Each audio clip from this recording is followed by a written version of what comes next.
तो आगे चलते हैं, देखते हैं पीरियोडिक सिग्नल। डिस्क्रीट जो टाइम सिग्नल है वो पीरियोडिक कब होता है? तो जहाँ पे हमने सिग्नल लिया है ये x n is equal to x of n plus minus m n, इस तरीके का होगा। ये अगर एक्स एन के संग कुछ ऐड कर रहे हैं और फिर से वो एक्स एन ही बन जा रहा है तो एक पीरियोडिक सिग्नल है, जैसा कि हमने कंटिन्यूस में किया था। तो एन जो कैपिटल एन है वह है हमारा फंडामेंटल टाइम पीरियड, जो कि इंटीजर वैल्यू होना यहाँ पे कंपलसरी है, और एम भी एक इंटीजर वैल्यू ही होगा। तो देखते हैं आगे, एक्स एन अगर है इजकल टू एक्स, मतलब एक सिग्नल है जो खुद में पीरियोडिक है, एक और सिग्नल है जो खुद में पीरियोडिक है, और उनको प्लस माइनस किया है। तो डिस्क्रीट में ऐसा है कि वो पीरियोडिक, उनका समीशन पीरियोडिक ही होगा। समीशन ऑफ टू और more than two periodic signals in case of discrete time will always periodic. तो यहाँ पे always will be always periodic, ये इंपॉर्टेंट था समझना। तो और इनका जो टाइम पीरियड होगा, मतलब चेक कैसे करेंगे, तो n1 अपॉन n2 जो है is equal to integer upon integer, क्योंकि ये हमेशा रेशनल नंबर होगा, मतलब n1 भी अपने आप में रेशनल, n2 भी अपने आप में रेशनल, तो फिर ये रेशनल नंबर ही होगा, तो ये ऑलवेज पीरियोडिक होगा। तो ये तो बेसिक सी बात है। अब देखते हैं एक दो questions. Calculate fundamental time period of signal x n is equal to a naught e raise to j omega naught n. तो इसका हमें फंडामेंटल टाइम पीरियड निकालना है। तो let n be the fundamental time period of x n is equal to x of n plus n a naught a, ठीक है, ये किया। अब यहाँ से ए नॉट गया और ये कुछ इस तरीके का बचा, और ये जो ये है ये भी इससे ई नॉट ई की power j omega naught small n, और स्मॉल एन यहाँ से भी गया, तो यहाँ केवल कैपिटल एन बचा। और हमने क्या क्या लिखा है, वन को हमने ये लिखा है,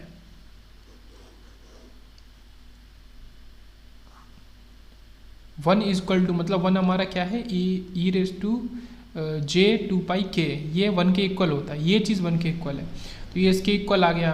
तो by comparing power of the exponential power को कंपेयर किया, omega not capital N is equal to two pi के। तो यहाँ से निकल के आया two pi upon omega not is equal to N by K, integer अपन इंटीजर, जो कि एक रैशनल वैल्यू होगी, क्योंकि एन भी इंटीजर है और के भी इंटीजर है। अभी देखते हैं कैसे करना है इसको। Discrete time complex exponential and sinusoidal signal will be periodic only if, तो दो चीज़ की बात हो रही है, एक्सपोनेंशियल कॉम्प्लेक्स एक्सपोनेंशियल सिग्नल और साइनसॉइडल सिग्नल, वो तभी पीरियोडिक होंगे जब उनका रेशियो जो two pi upon omega naught है वो रेशनल नंबर होगा। तो क्वेश्चन से भी समझ में आ जाएगा। From one n is equal to pi upon omega naught k, तो ये जो कंपेरिजन से हमने किसकी वैल्यू निकाली, एन की वैल्यू निकल आई, और n की वैल्यू निकालेंगे तो उसके लिए हमें k पता होना चाहिए। तो यहाँ पे k भी इंपॉर्टेंट है, k is a least integer value for which n it is an integer, मतलब k सबसे छोटी वैल्यू है जिसके लिए कैपिटल N हमारा एक इंटीजर होगा। तो ये समझना ज़रूरी है यहाँ पे। एग्जाम्पल 1 की तरफ बढ़ते हैं। X n is equal to two times e s to j 3 pi upon 5n plus 30। तो यहाँ से ओमेगा नॉट क्या होगा, वहाँ पे क्या ओमेगा नॉट होता था, जो t का कोफिशिएंट होता था, यहाँ पे ओमेगा नॉट क्या है, जो हमारा n का कोफिशिएंट है ये। तो ये पूरी की पूरी वैल्यू ओमेगा नॉट है, इसको हमें कहाँ ले लगाना है, इसको हमें 2 पाई अपन ओमेगा नॉट में लगाना है। तो इस ओमेगा नॉट की जगह हमने ये लगाया 3 पाई अपन 5, तो 2 पाई अपन 3 पाई कट, मतलब पाई से पाई कट गया तो 10/3 बचा, जो कि एक रेशनल वैल्यू है। तो ये पीरियोडिक तो है। अभी केवल इतना पता चला है कि ये पीरियोडिक है, x n is a periodic signal. अब हमें निकालना है n is equal to 2 pi upon omega naught into k. अब 2 पाई अपन ओमेगा नॉट हमने 10/3 निकाल लिया था, तो ये आया 10/3 इंटू के। सो के कुछ भी हो सकता है, 3, 6, 9 कितना भी बड़ा, पर हमें क्या लेना है, के की सबसे छोटी वैल्यू। के इज मतलब 3 अगर लेंगे तो ये हमारा 10 आ जाएगा। तो जो फाइनल वैल्यू n की निकल के आई वो हमारा फंडामेंटल टाइम पीरियड है, जो कि है 10, और k की वैल्यू जो उसको निकालने में यूज हुई है वो है 3। तो k की वैल्यू से मतलब नहीं है, मेन n की वैल्यू से मतलब है। फिर आगे चलते हैं। Calculate FTP of the signal if it is periodic, fundamental time period निकालना है। तो x n is equal to e raise to j 3n। तो कभी भी जिस कॉम्प्लेक्स एक्सपोनेंशियल सिग्नल है, n से क्या पता चल रहा है, ये डिस्क्रीट सिस्टम है, मतलब उल्टा चलते हैं, क्वेश्चन को समझते हैं। n से क्या पता चला, डिस्क्रीट सिस्टम की बात कर रहे हैं हम। अब उस n वाले सिस्टम में अगर n के कोफिशिएंट में पाई नहीं है तो फिर वो कभी पीरियोडिक नहीं होगा। वो क्या है, मतलब एकदम से कैसे बोल जाए एक लाइन में, वो इसलिए आप खुद चेक कर लो। ओमेगा नॉट इजकल टू 3, यहाँ पे निकल के आया इसका जो कोफिशिएंट है ये, और 2 पाई अपॉन 3 क्या हुआ, एक रेशनल नंबर हो गया, मतलब ऊपर वाले 2 पाई को काटने के लिए ओमेगा नॉट में पाई का होना ज़रूरी है, और ओमेगा नॉट में पाई का होना ज़रूरी मतलब n का कोफिशिएंट में पाई का होना ज़रूरी है। तो omega not is equal to 5, 2 pi upon omega not is equal to 2 pi by 5। तो ये एक रेशनल नंबर ये भी होना है, क्योंकि यहाँ पे 5n था। अब सेम तरीके से देखें तो यहाँ पे 3 पाई बाई 5 और 7 पाई बाई 3, ये दो अलग अलग का डिफरेंस है, सब्ट्रैक्ट हो रहा है, लेकिन इनके कोफिशिएंट में n के कोफिशिएंट में पाई है, तो ये अपने आप में रेशनल नंबर तो होंगे, पर हमें टोटल जो होगा वो बताना है कि fundamental time period of the whole जो भी इक्वेशन है एक्सन का, तो इसका क्या आया 2π/3π/5, तो ये कट गया 10/3 आ गया पहला, इससे क्या आया 10/3 रेशनल। दूसरे से क्या आया ये 6/7, ये भी रेशनल 2 से आया। अब since x1n and x2n are periodic therefore resultant signal will also be periodic. अब इसका n1 निकालेंगे तो 2π/1 इंटू k1, तो 10/3 k1, मतलब यहाँ से हम सबसे छोटी इंटीजर वैल्यू को उठा लेते हैं जो कि है 10, जब हम k1 की वैल्यू रख देंगे 3, तो ये 10 आ गया। सिमिलरली यहाँ से 2π/ω टू k2, तो इसमें हम क्या करेंगे k2 की वैल्यू को रख देंगे 7 और हमारा क्या वैल्यू आई 6, तो 10 और 6 आया। अब 10 और 6 का जो एलसीएम होगा, एलसीएम ऑफ n1, n2, वही हमारा फाइनल फंडामेंटल टाइम पीरियड होगा। तो 6 और 10 का एलसीएम होता है 30, तो 30 will be the answer of this question. तो ऐसे निकाला हमने ये condition for LTI system to be static. अब बात करते हैं कुछ जो स्टैटिक, डायनेमिक, ठीक है, लीनियर, वो सब कंडीशन थी। तो स्टैटिक होने के लिए क्या है, ओनली वन सैंपल प्रेजेंट होना चाहिए, ऑल अदर 0 होने चाहिए, ये इंपॉर्टेंट है। कुछ इस तरीके का ये दिख रहा होगा आपको 0 0 k 0 0, तो k जो हमारा ओरिजिन पे केवल वो ही प्रेजेंट हो। अब वो k किसी भी तरह का कांस्टेंट हो सकता है, रियल, एक्सपोनेंशियल, इमेजिनरी, कुछ भी, तो k del n के फॉर्म में होना चाहिए।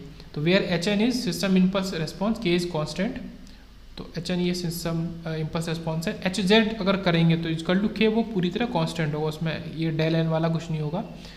तो जब इसका ट्रांसफॉर्म कर देंगे, where hz is system transfer function. तो और आगे चलते हैं, check whether static and dynamic.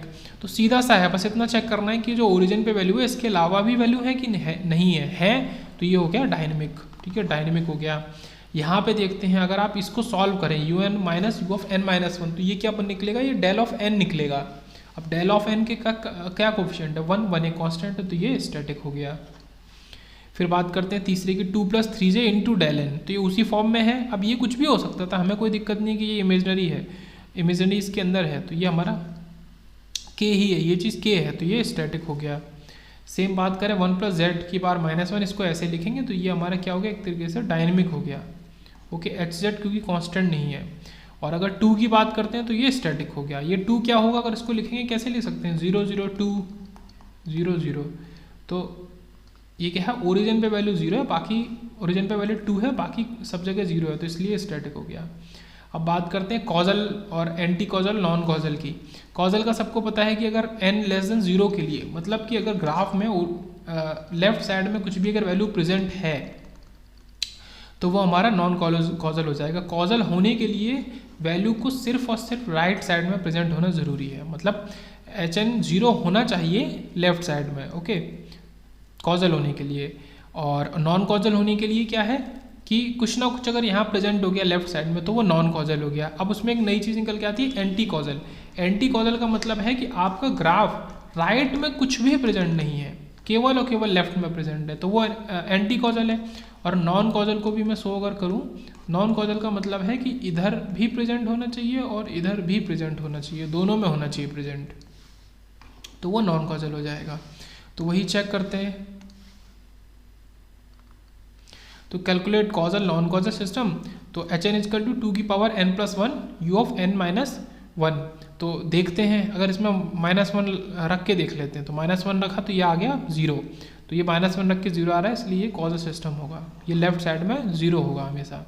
u of n + 1 into u of -n-1। अब ये क्योंकि यहाँ पे माइनस इंक्लूड हो गया तो इसकी वजह से सीधे से ये नॉन कॉजल हो गया। नॉन कॉजल में भी ये एंटी कॉजल होगा, अगर आप इसको चेक करके देखेंगे तो नॉन कॉजल में भी एंटी कॉजल होगा। फिर बात करते हैं ये माइनस की वजह से, ये जो माइनस है इसकी वजह से ये -n। उसके बाद बात करते हैं hn of u of n-2 convolution del n + 4। तो अब इसका क्या है कि जब ये कन्वोल्यूशन डेल से होता था तो ये जो 4 है ये उठा के ला देंगे यहाँ, तो ये क्या हो जाएगा n + 4 - 2, ये क्या बन गया n + 2। अब ये n + 2 बनते ही बन गया, n -2 से शुरू होगा सिग्नल, यहाँ से ये शुरू हो रहा है। अब ये आते ही ये क्या हो गया, नॉन कॉजल हो गया, और क्योंकि यहाँ भी प्रेजेंट है तो ये नॉन कॉजल, ये एंटी कॉजल नहीं है, तो ये नॉन कॉजल हो गया। फोर्थ की बात करते हैं, ग्राफ दिया है हमें, ग्राफ दिया है, ग्राफ में लेफ्ट साइड में कुछ भी नहीं है, ग्राफ से तो तुरंत पता चल जाएगा ये कॉजल है कि एंटी कॉजल है, तो ये कॉजल हो गया क्योंकि लेफ्ट में कुछ भी नहीं था। स्टेबिलिटी की बात करते हैं तो system impulse response should be absolutely summable. उसका क्या मतलब है कि हमारा जो वैल्यू है समीशन की, ये क्या है, एब्सोल्युटली समेबल का मतलब है कि लेस देन इन्फिनिटी होनी चाहिए, मतलब कुछ ना कुछ फाइनाइट वैल्यू होनी चाहिए, ये इंपॉर्टेंट चीज़ है। और इसका शॉर्टकट क्या है कि जो आपका ग्राफ है वो ग्राफ आपको बढ़ता हुआ नहीं दिखना चाहिए, मतलब कि वो इंक्रीजिंग नहीं होना चाहिए, जैसे कि ये है, ये क्या है, इंक्रीज है, तो इसका जो एरिया होगा ग्राफ का एरिया फाइनाइट होना चाहिए, मेन चीज़ ये है। इसका एरिया फाइनाइट नहीं है, इसीलिए ये क्या है, नॉन स्टेबल हो गया, ये सॉरी नॉन स्टेबल है, बढ़ रहा है। उसके बाद हाँ ये नॉन स्टेबल है। इसकी बात करते हैं 1/2 की पावर है ना UN। अच्छा ये ग्राफ कहाँ से बना, क्योंकि 2 की पावर n इंटू UN है, आप इसमें वैल्यू रखो 2 की पावर 1, 2 की पावर 2, 2 की पावर 3, 2 की पावर 4 एंड सो ऑन। तो ये क्या है, बढ़ती हुई वैल्यू है, 2, 4, 8, 16, तो इनका सम इन्फिनाइट ही होगा, रोक नहीं सकते। अब इधर अगर बात करें तो 1/2 की पावर n मतलब 1/2, 1/4, 1/8, ये घटती हुई वैल्यू है और ये कहीं ना कहीं जाके किसी फाइनाइट वैल्यू पे रुक जाएंगी, इस वजह से ये सिस्टम स्टेबल है। u of -n+2 minus u of -n-2, तो ये है, इसको बनाने के लिए u ऑफ -n+2 को बनाया तो ये कुछ ऐसे बनेगा, ओके, -n-2 को बनाएंगे तो कुछ ऐसे बनेगा, और इसमें से क्या क्योंकि इससे इसको माइनस कर रहे हैं तो अब इससे इसको माइनस कर देंगे तो ये जो पार्ट है ये वाला इतना, ये जो नीचे दिख रहा है ये प्रेजेंट होगा। अब इसका एरिया तो फाइनाइट है इसलिए ये स्टेबल सिस्टम है, तो एरिया देख के हमने बताया कि ये स्टेबल है कि नॉन स्टेबल सिस्टम है। यहाँ पे डिस्क्रीट का इंट्रोडक्शन खत्म होता है।